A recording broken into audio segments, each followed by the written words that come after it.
Hi kapabli, magandang araw. Welcome to my channel.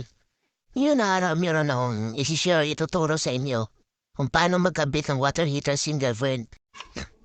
Kung nakikita niyo mga kapabli, yan yung papalitan natin ng water heater. Yan, single friend dahil hindi na gumagana. Dito, inumpisahan ko nang tanggalin yung lumang heater para mapalitan na natin ng bago yan. Tinanggal ko na yung casing ng luma. Dito mga kapable na gumpisa na akong mag-drill para malagyan ng screw or tools na yan, nilagay ko na yung bagong heater natin mga kapable. Saka kinabit ko na rin yung handle ng hand shower yan. Kita.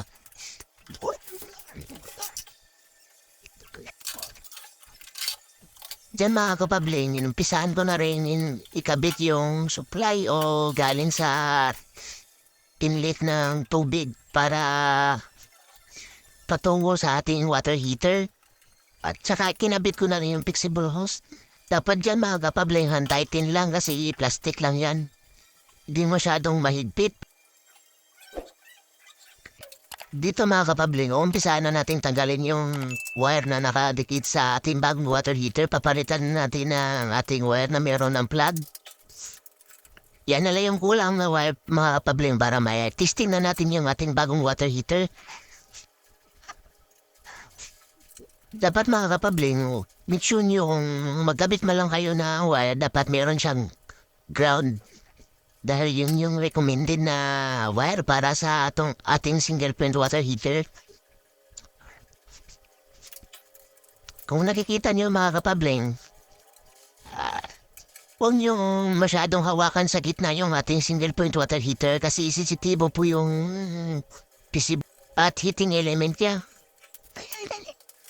Ayan, ikinabit ko na yung water heater natin at saka hinigpitan ko na yung screw. Saka nilagyan ko na yung cover ng ating water heater. Saka dyan, tinisting ko na yung ating water heater mga kapabling. In-adjust ko na yung knob.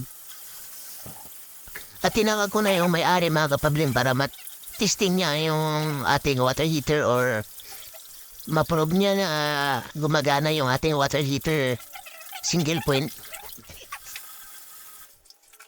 Yan mga kapabling, natapos na.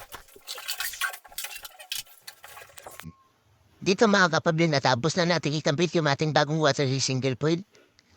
Kung hindi pa kayo nakapalo, subscribe mga kapabling. Follow na, subscribe para mapanood yung ating bagong video o sunod na video. Para updated kayo sa aking video mga kapabling.